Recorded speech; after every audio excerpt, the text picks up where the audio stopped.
All right, what's going on, everybody? I want to talk about something that's been on my mind, for a couple days now, and ever since the Night Rain DLC came out, which obviously that DLC's been out for a little bit now, and I know some people are gonna be surprised, and I'm even surprised that I've not even talked about it ever since the trailer, ever since it came out. So I do have the DLC and I need to play it more before I actually come up with a true review and sit down and talk and be like what's good, what's bad.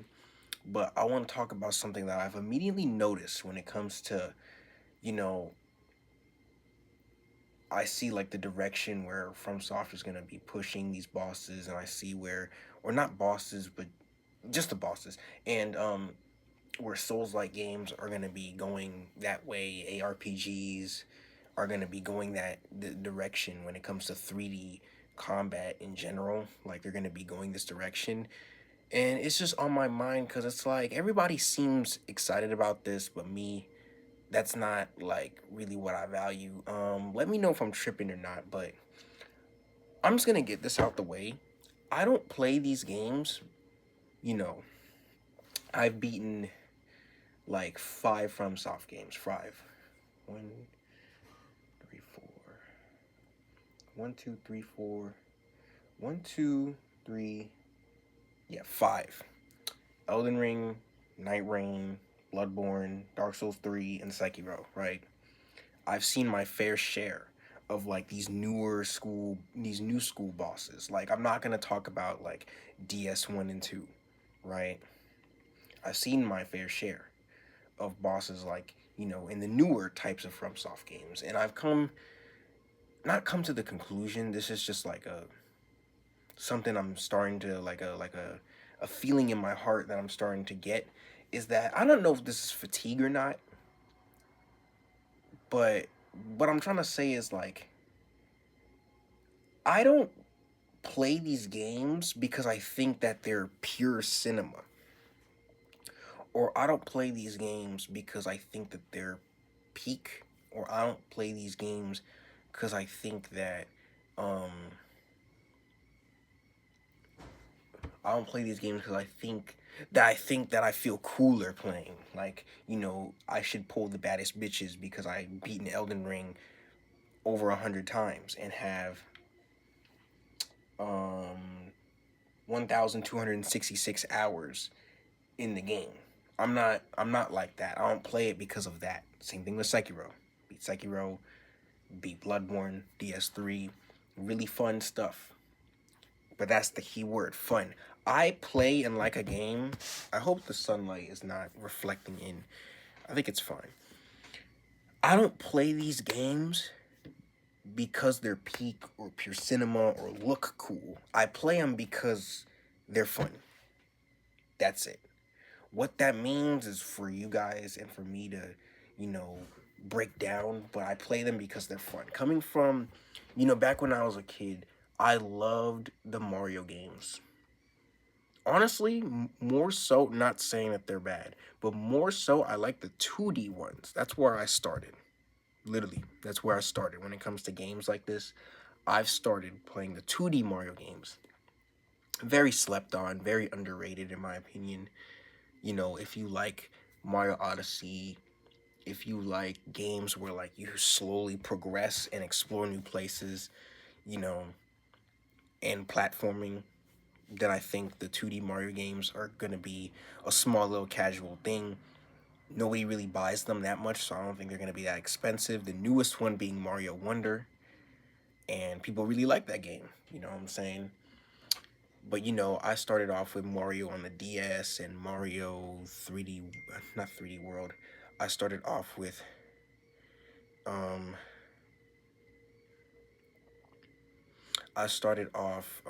playing 2D platforming games, and now I'm playing ARPG games, and you know and that's kind of it. I really should not really expand, but more so just play more of that genre and like have some of those games blend a little bit into something else. Ever since playing Night Rain, I've played a roguelike.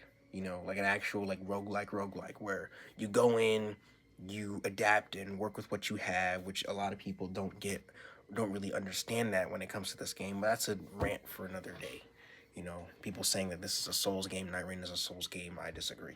It is purely roguelike with Elden Ring combat, not even Souls combat, Elden Ring combat, right?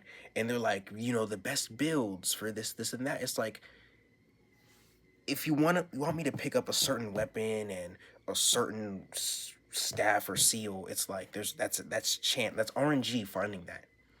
You know, you can't really make a build. To me, the game is like you use a character with an ult and a skill and a passive, and you just have to work with what you have. Same thing in teams. You know, whatever you find, you just have to make do with what you find. And if your run is better or worse than the last one, that's the point. You know what I'm saying? That's the point. You know, the trial error and the RNG nature of the game is great. But let me get into like the main thing that I really want to talk about. It's like, yeah, I don't play these games because I think that they're peak or pure cinema or whatever. I don't play the games because they look cool. I played them because I wanted a challenge, which people people get this fucked up all the time. There's a difference between difficult, a boss being difficult, and a boss being challenging. Bosses that are difficult are hard to get through, not just, you know, they're hard to get through, not because they're like, because they're hard to fight, but also like, you know, they're hard to get through in here, in your heart. Like, dang, I really don't want to fight this. This is not fun. You know, I'm really not enjoying myself, and it's really just knocking me down over and over.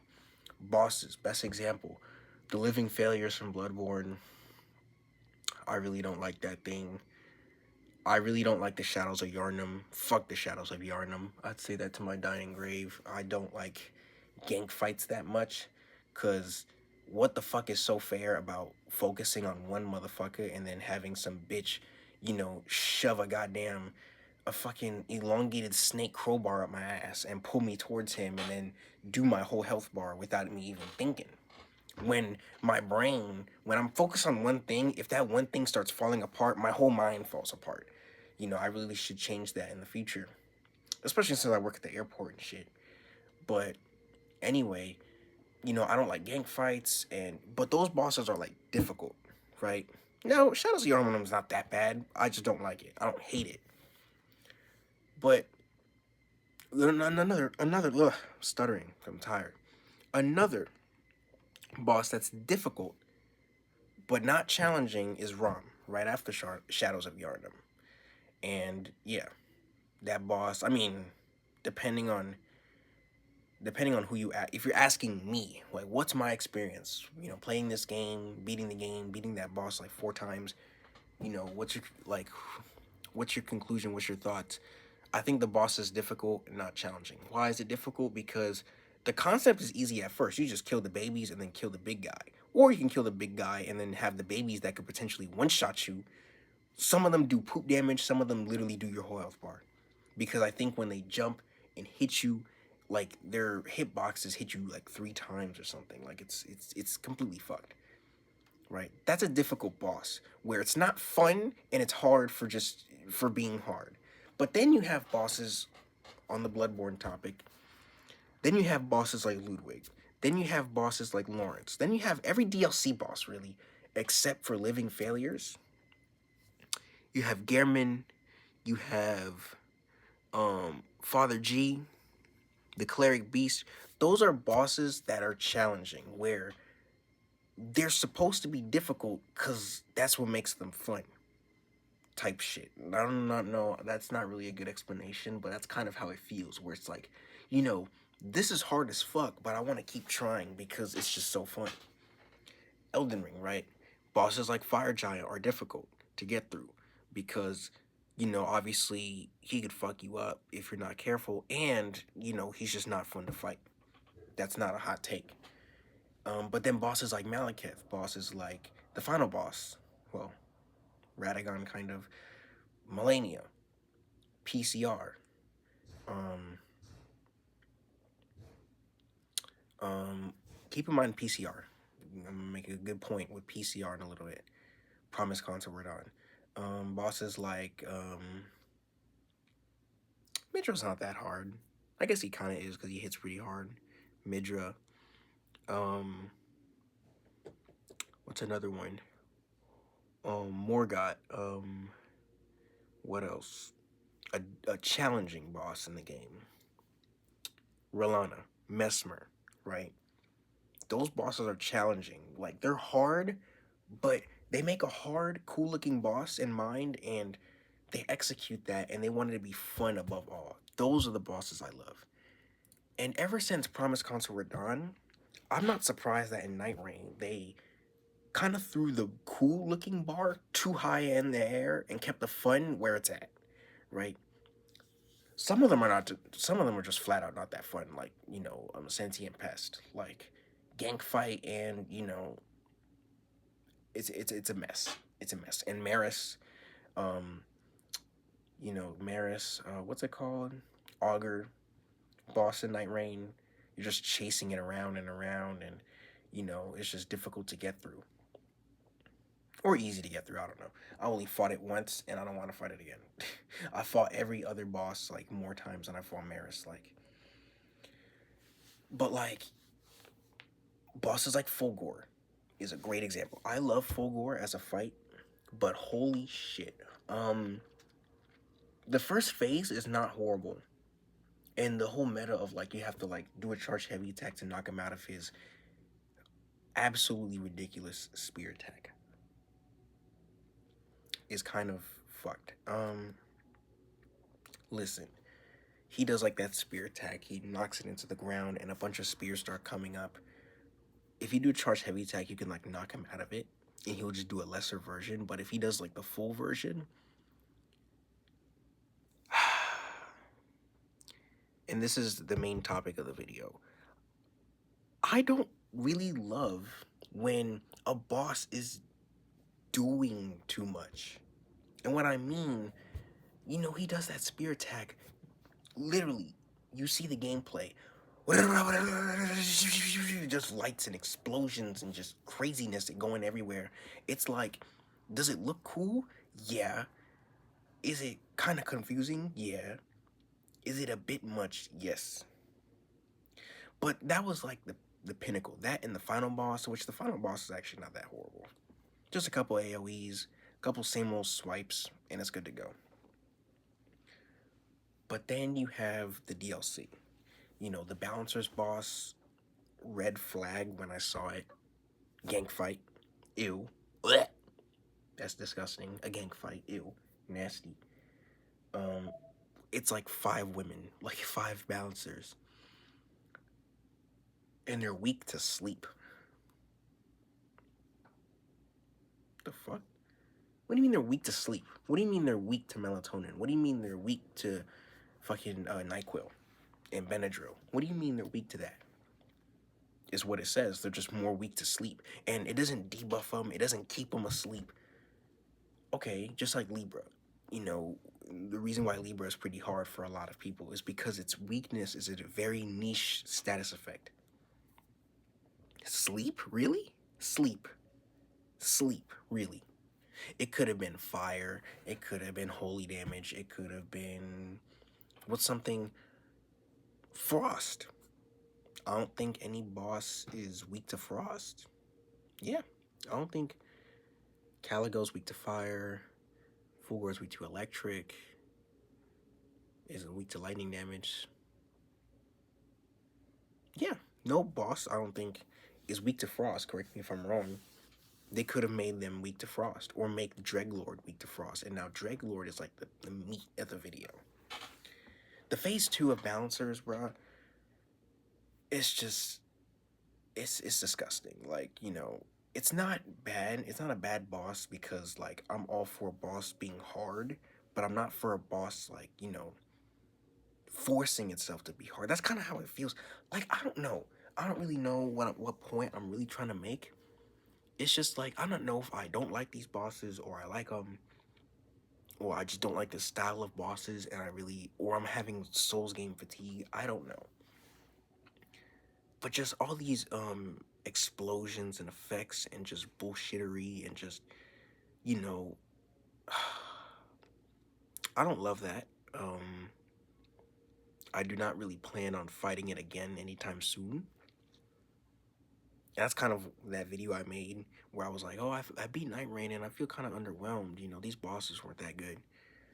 Now I kind of grew on them because I've been playing the game more, but you know, I still think that, you know, these bosses kind of feel like not pushovers, but more so kind of like just as overwhelming as they are underwhelming. I don't know.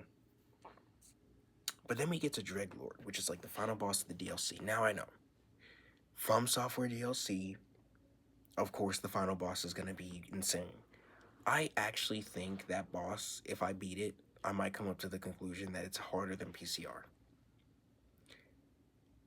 You want to talk about a boss that does too much. Does too much everything. Too much explosions, AoEs, light effects, and fucking just... You get Scarlet Rot just by standing next to him. Not even Malenia does that. Right? You get Scarlet Rot just by standing next to him. Fucking explosions and just AoEs and light shows and just getting one shot. This guy hits like a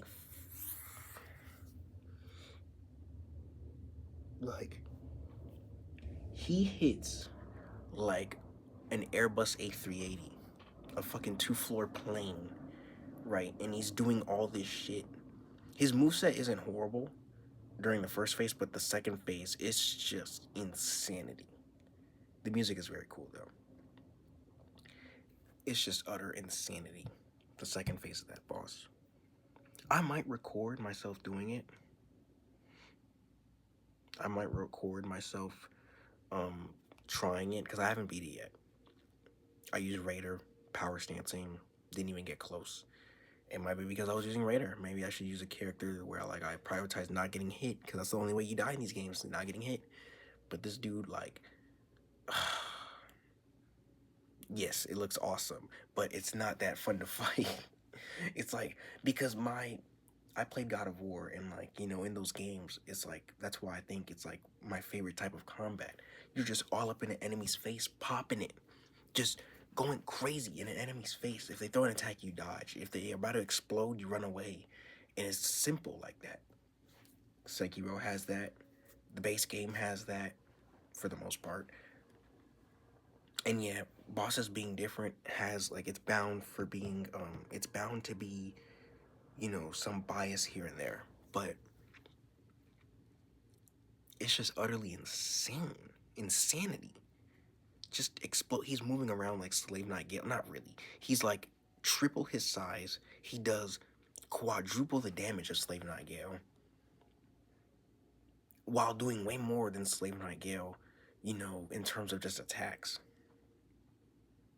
And I'd rather just fight Slave Knight Gale any other day. But just, man, it's craziness, man.